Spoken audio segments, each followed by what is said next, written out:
In 1987, I was only 18 years old and I took my first adventure overseas. Where we all go, Asia, and one of the great places was this place, Hong Kong. Now, many years after, I don't think it's changed much.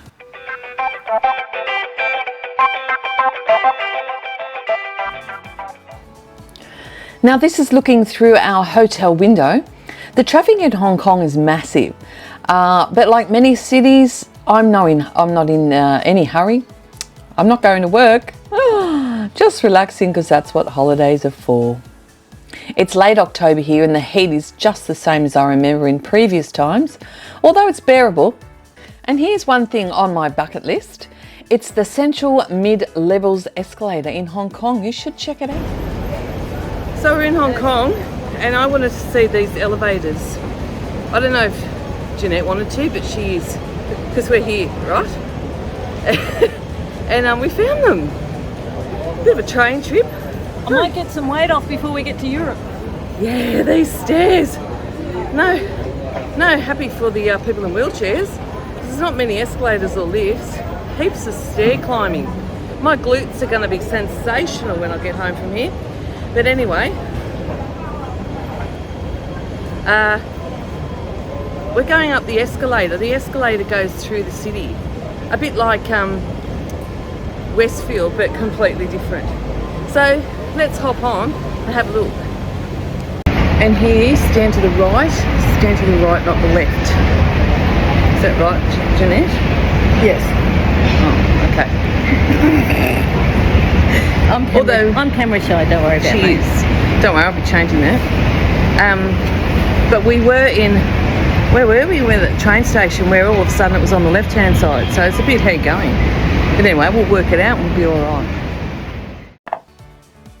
So these escalators in Hong Kong, they're the world's longest outdoor covered escalator system. So if that's what you were looking for in your life, go to Hong Kong, that's where they are. It connects the central district with the mid-levels, so that's where the mid-levels comes in, residential area on the Hong Kong island. So they traverse the steep and hilly terrain. So it's very like if you were to walk it, it's a tough walk. But these escalators have taken over that. So the system features 16 escalators and 3 travelators. And they reverse during peak hours. So they reverse direction to accommodate the commuters. So when they're just like the road on peak hour. So it's a popular tourist attraction and a convenient way for locals and travellers to go from area to area. I thought it was great. It actually wasn't built last time I was here, I think. I have been here since '87. So we've got the escalator up the top. Sensational view, unbelievable, and very relaxing. But just remember, when you go up there, you have to get back. So, oh my God. Yeah, it's a long way down. And there's no escalator down, you've got to walk it. Wish me luck.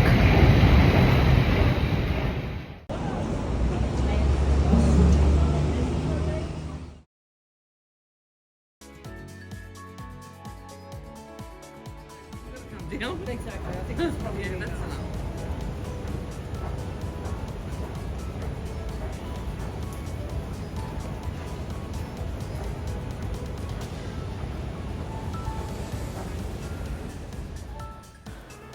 So, going down the stairs, yeah, it's not going up, it's not hard, but it's still a long way.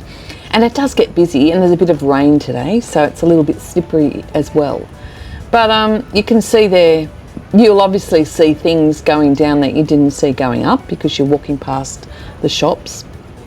But it's certainly a long way up. I didn't realise until I had to go back down. But if you're in Hong Kong, get on these escalators because it's quite amazing, and you see a lot in a little time. And I like street art, Don't know if you know that. If you've seen my reviews, you'll know that I always check out the street art, and there's loads of it in Hong Kong. And some of it is so-so, and some of it is quite good.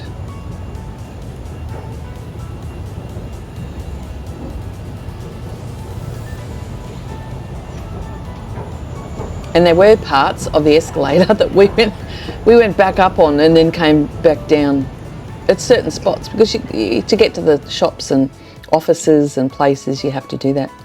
But you see those people walking down, and this is us going up again. Woo! So once again, don't miss it. They are called the Central Mid-Levels Escalators. So if you can't find it, just Google that and it'll tell you how to get there.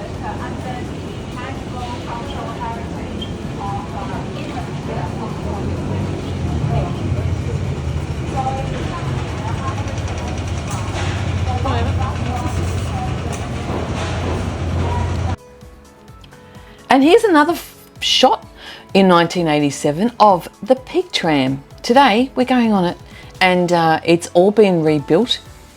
And it's nothing like the one I went on years and years ago, but it's fabulous. You can see everything going up this this hill, which is the Victoria Peak. So just for your information, the Peak Tram runs daily from 7:30 a.m. till 11 at night, and the Sky Terrace, or the Sky Terrace 428 is what it's called, is open from 10 a.m. till 10 p.m. and that's Monday to Friday. It opens a little bit earlier on the weekends at 8 a.m. and still closes at 10 p.m. But we'll see that shortly. But according to a study by the University of Hong Kong, passengers riding the Peak Tram will experience a spectacular visual illusion. So when going uphill, the high rises of the right side of the tram appears to be falling back toward the peak. And this Peak Tram illusion is induced by a change of the objective vertical caused by the tilted visual environment and reclining body position of observers inside the tram. Now, did you get all that? If you go on it, I guess it'll all make sense. Getting to the peak, it's just unforgettable. It's just the best view, and I'm sure you've been on, if you're a traveller, you've been on a lot of these things in a lot of countries, but this is really, really, really high. It goes 396 metres, so it's about, well, I think 1.3 feet above sea level. And it's so steep that the buildings you pass, yeah, like I said, look like they're leaning, and you just have to experience it. So whether you're going up or you're going down, you're going to love it.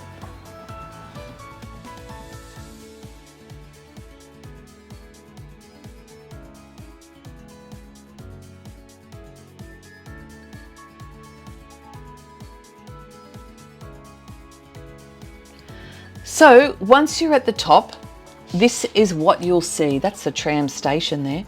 That's the old one that you saw a photo of earlier, and I've actually been on that. And that's the Peak Tower. So there's all restaurants in there, and the Peak Tower, it's a big destination for people to see here in Hong Kong. And it's one of the most stylish architectural icons in Hong Kong. So it's amazing. And then it has this wonderful tranquil gardens up here as well, and really, really well looked after. So the Peak Towers, they boast the highest viewing platform. That's called the Sky Terrace 428. So if you ever wonder, or you've heard that mention, that's what it is, and here is where it is. So it offers the best panoramic views of the city in Hong Kong. So up on this top, you would imagine all this is up there when you look from down below. But there's shops, there's restaurants. We had lunch up here in one of the cafes. It was lovely. And the view goes right around, so you can walk right around all different viewing points. and we were lucky enough to have a beautiful day. So there's what you see from right up the top. The best viewing point in Hong Kong, and I'll tell you, there's a lot more buildings here than the last time I was up here, and that was 87. I've been here since, but I didn't come up the peak. Yeah, extraordinary.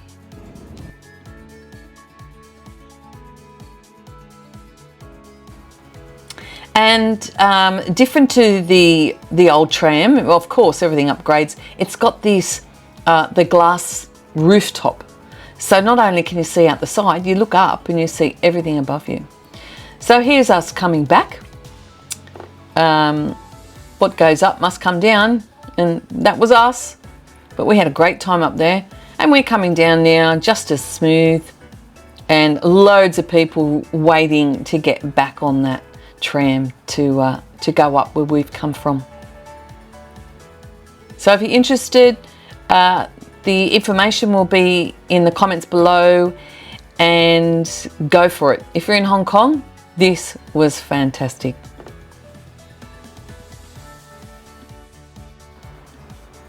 So now we're coming back down to earth, found something close to my heart, please don't ask questions. And when you're in Hong Kong, you can get your booze in the supermarket. Who guessed?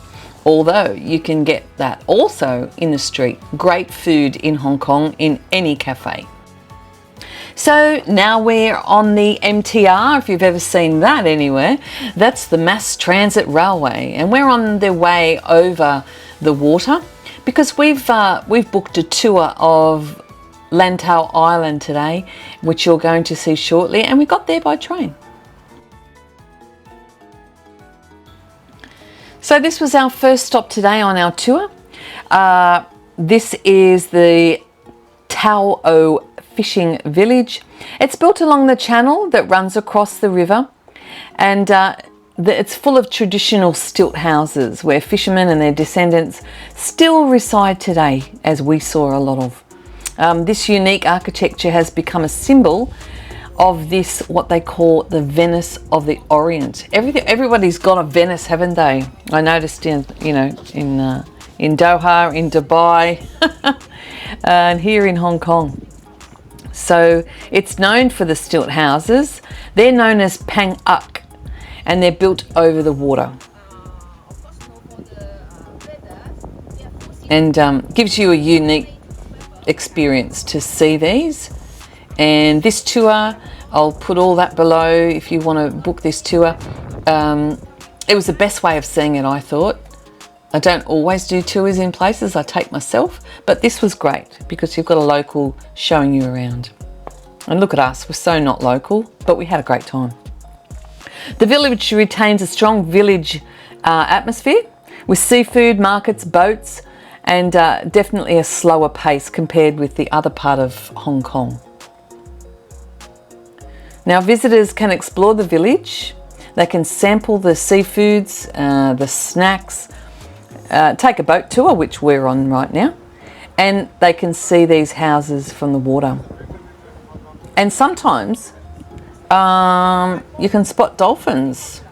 We went out a bit further looking for the dolphins, but we didn't see any. We are in October, early October. I'm not sure if that makes a difference. Maybe it does. We weren't told, and we couldn't really find out. But this is our other boat we're on right now. It's going to take us further out past the heads, looking for those dolphins. But even though we didn't see any, it was quite surreal, and it was great to go out there on the water. I grew up on the water, so any time on the water suits me fine.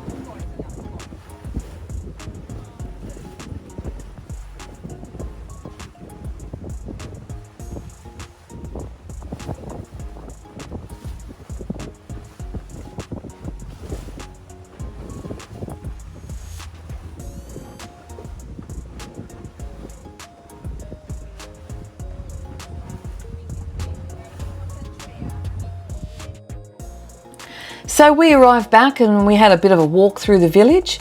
And you can see there lots of things to look at. They're so into cats in Hong Kong. Got no idea why.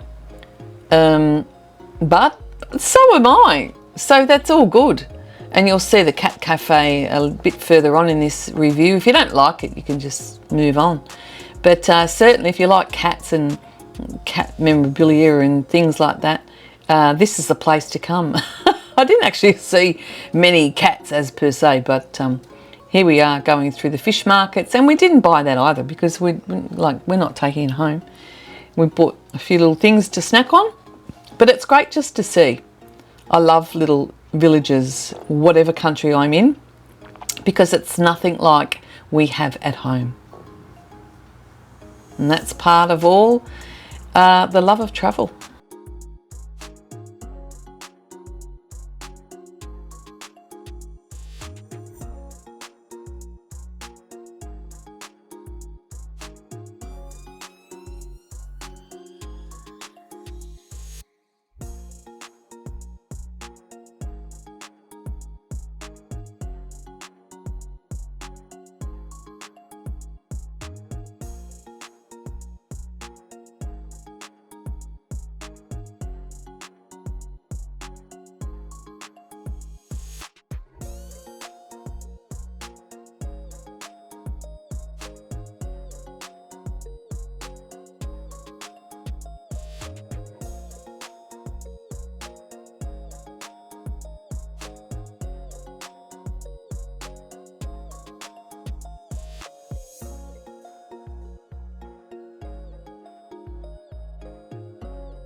And must I say, our tour guide, there she is, I think it was Lily, she was fantastic. And now she's going to take us to the Tengcheng Temple. This is all on one tour.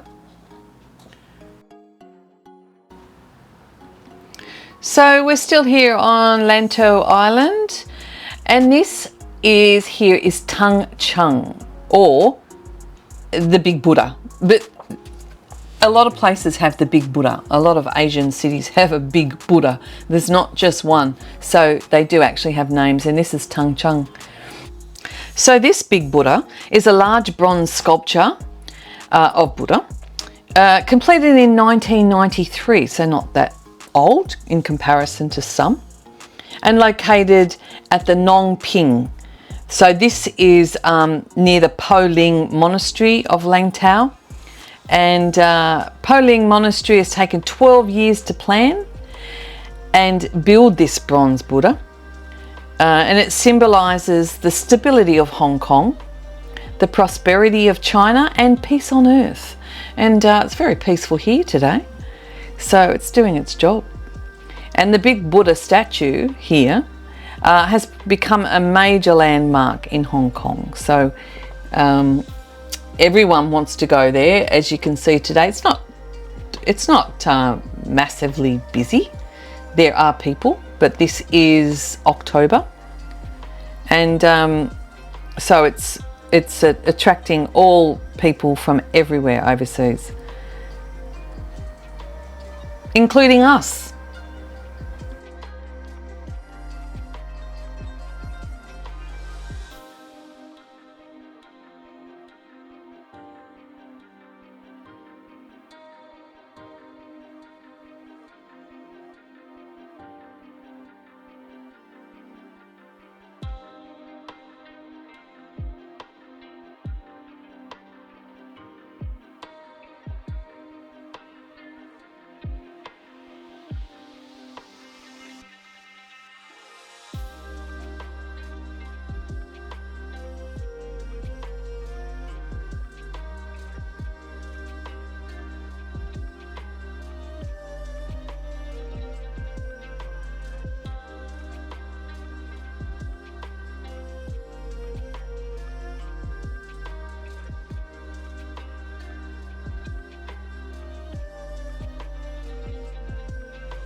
And not only can you see the big Buddha here and climb it, actually I didn't mention before, there it is. That's a long climb.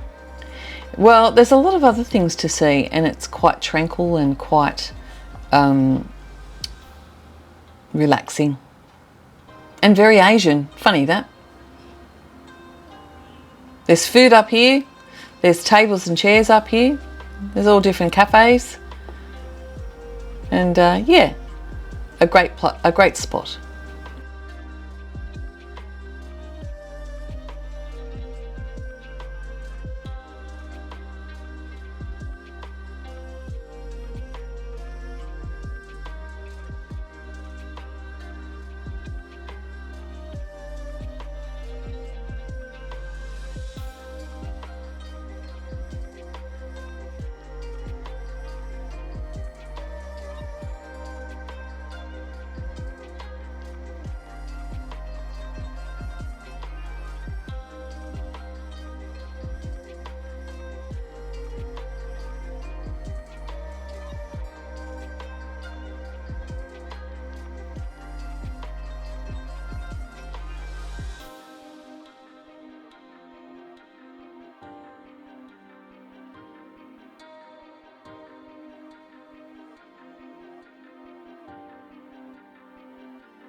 And you're going to say, what's the Nong Ping 360?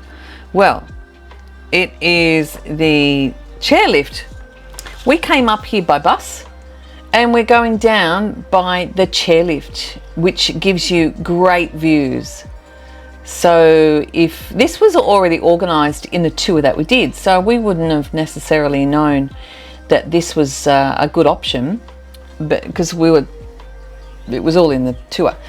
So yeah, we went down on here and you can see great views. You actually get a spectacular view of the airport, which might not be your thing, but I don't know where else you get it in Hong Kong, this view. And there it is. And there's loads of carriages. And there's Hong Kong from the top.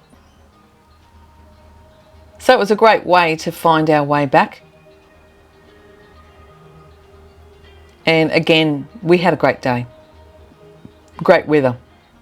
There's the airport there. Massive.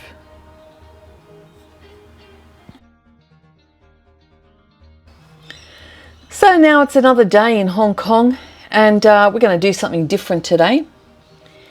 So if you're a cat lover, and like I said earlier, if you're not a cat lover, you can just move along and go forward on the video. But if you are, this is a great place to visit in Hong Kong. A lot of countries have them. Our own country has them. But this one here was fantastic. It was the Cat Cafe.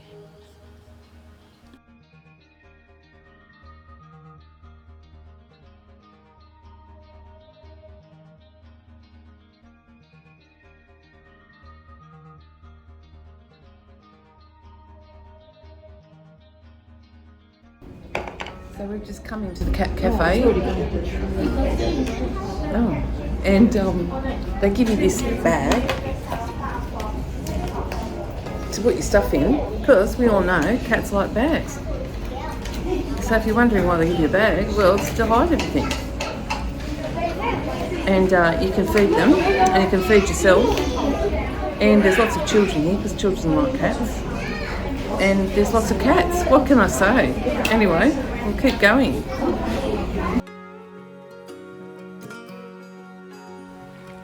So majority of cats in these cat cafes, as everywhere, as all the cat cafes that are around, I think they try to adopt as many as they can.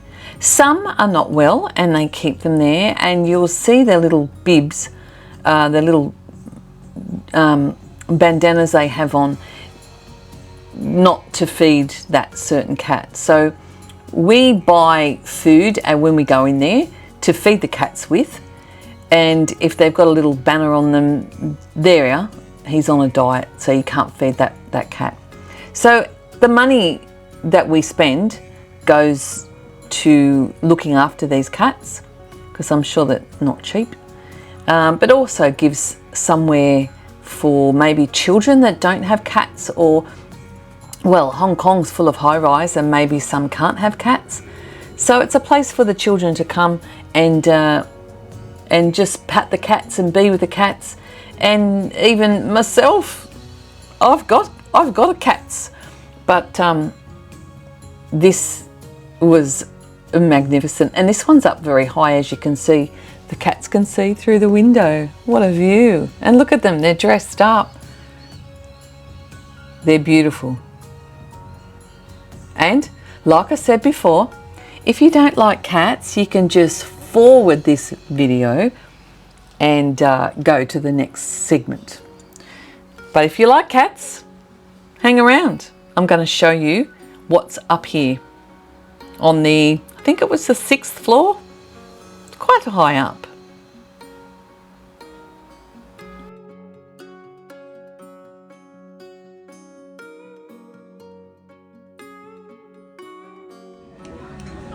You ready? Are you doing it? Yeah. Oh. We're in Hong Kong and we thought we'd have lunch. This is what you do. Put your tea in there like so. It's at home, but you know, it's different when you're not at home. This is Chinese tea. It's groovy.